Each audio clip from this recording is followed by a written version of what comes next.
Fellow compatriots, dear friends, the policy of one country, two systems is a great initiative that has no precedent to follow. The underlying goal of the policy of one country, two systems is to uphold China's sovereignty, security, and development interests, and to maintain long-term prosperity and stability in Hong Kong and Macau. Everything the central government has done is for the benefit of our country, of Hong Kong and Macau, and of our fellow compatriots in Hong Kong and Macau. At the meeting celebrating the 20th anniversary of Hong Kong's return to the motherland, I stressed the 2 points that the central authorities would stick to regarding implementation of the policy of one country, two systems. First, the policy should be implemented unswervingly without deviating or wavering.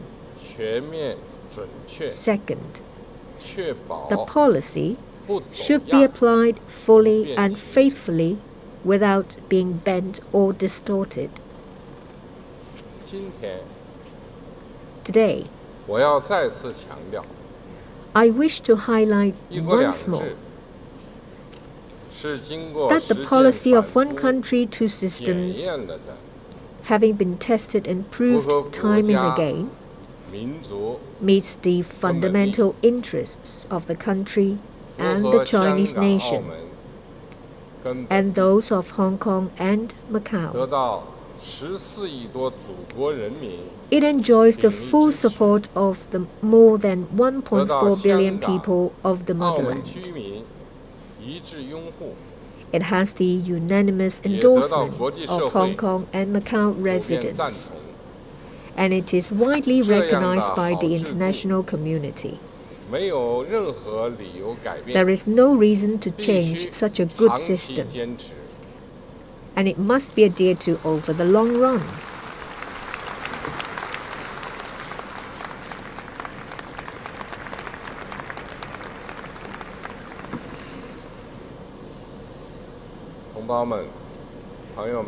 Fellow compatriots, dear friends, a review of the past points the way to the future.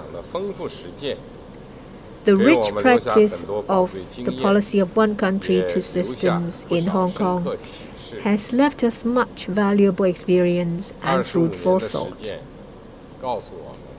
25 years of practice tells us that only with a deep and accurate understanding of the rules governing the policy's implementation can we ensure that the course of one country, two systems keeps advancing steadily in the right direction. First, we must implement the policy of one country, two systems in both letter and spirit. The policy of one country, two systems is an integral whole. Upholding our country's sovereignty, security, and development interests is the paramount principle in the policy of one country, two systems. On the basis of this prerequisite, Hong Kong and Macau maintain their previous capitalist system over the long run and enjoy a high degree of autonomy.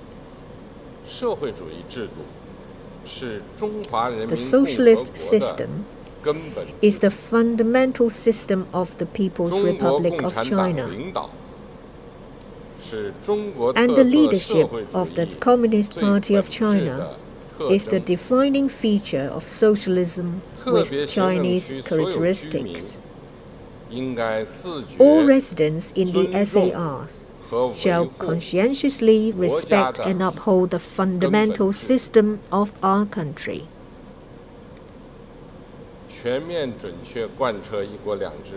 full and faithful implementation of the policy of one country, two systems will create immense development opportunities for Hong Kong and Macau. The more firmly the principle of one country is adhered to, the greater advantage the two systems will demonstrate in practice. Second, we must ensure the integration of overall jurisdiction of the central authorities and a high degree of autonomy in the SAR. With its return to the motherland, Hong Kong has been reincorporated into our country's governance system, and the constitutional order of the SAR has been established under the fundamental guidance of the policy of one country, two systems. The central government's overall jurisdiction over the SAR provides the source of the SAR's high degree of autonomy. At the same time, the central authorities fully respect and firmly hold a high degree of autonomy enjoyed by the SAR as enshrined in law. Enforcing the central authorities' overall jurisdiction and upholding the SAR's high degree of autonomy are integral aspects of the same policy. And only by ensuring both can we run the SAR truly well.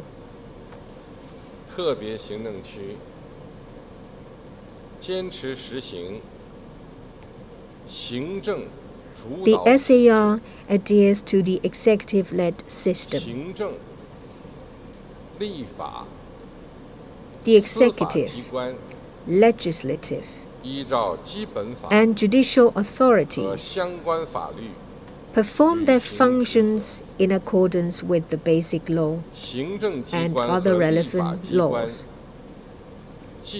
The executive and the legislature operate through checks and balances and in coordination,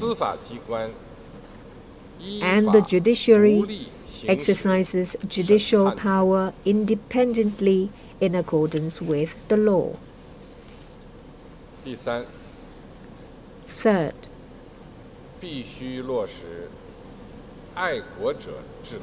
we must implement the principle of patriots administering Hong Kong. Keeping political power in the hands of patriots is a political rule commonly practiced in the world.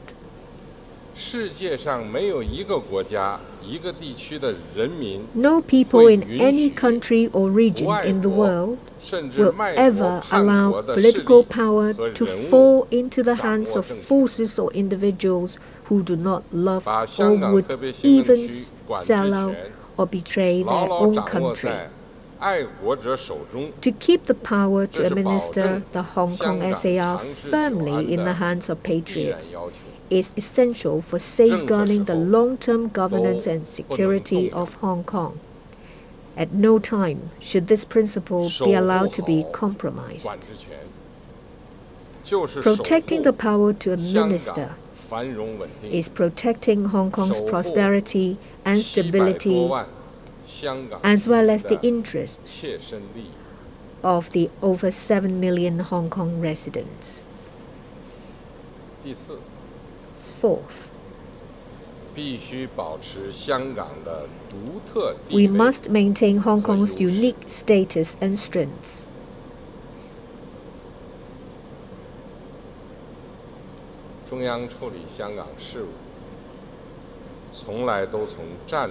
The central authorities have always handled Hong Kong affairs from a strategic and overarching perspective, with the starting point and ultimate goal always to uphold the fundamental and long-term interests of both our country and Hong Kong.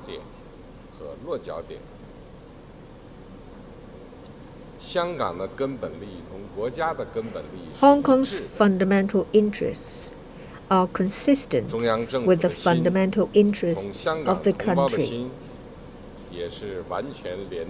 The heart of the central government and the heart of our Hong Kong compatriots always beat together. Enjoying the backing of the motherland while staying connected with the world is a notable strength unique to Hong Kong. A strength cherished by both Hong Kong residents and the central authorities.